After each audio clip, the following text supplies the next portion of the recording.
আসসালামু আলাইকুম। আজকে আমরা আরেকটি এমসিকিউ শিখবো, সেটা হলো যশোর বোর্ড 2024 সালের। হ্যাঁ, এমসিকিউ গুলো খুবই গুরুত্বপূর্ণ।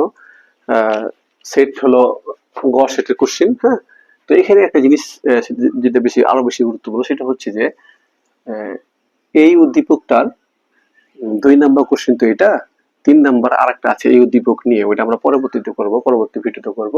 তো আগে আমরা এইটাই উত্তর করি, দেন 2 এর পরে 3 নাম্বার যে কোশ্চেনটা আছে এই সেট গ এর, সেটা আমরা পরে করব। ঠিক আছে, ওইটা খুবই গুরুত্বপূর্ণ। তো আমরা এটা শুরু করি। কি বলছে? বলছে উদ্দীপকে এফ এর সরলীকৃত মান কত, মানে সরলীকৃত মান কত এফ গেট। তাহলে কি আছে আমরা দেখি, এখানে শুরু করি।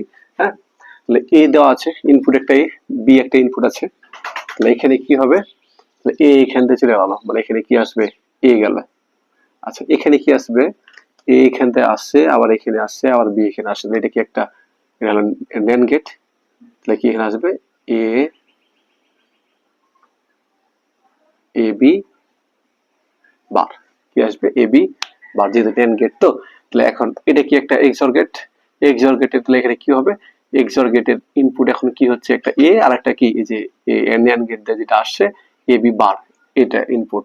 তাহলে কি উত্তর আসবে ওখানে, দেখো তো এখানে উত্তরটা আসে তাহলে কি, এ এক্সঅর এ বি বার, যেহেতু এটা কি একটা এক্স নর গেট, এটা সরি এটা হলো এক্স ডর গেট।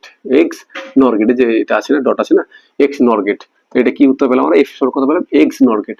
তো এখন এফ এর মান তো পেয়ে গেছি, বলছে সরলীকৃত মান নির্ণয় করো। এখন এটা সরল করতে হবে।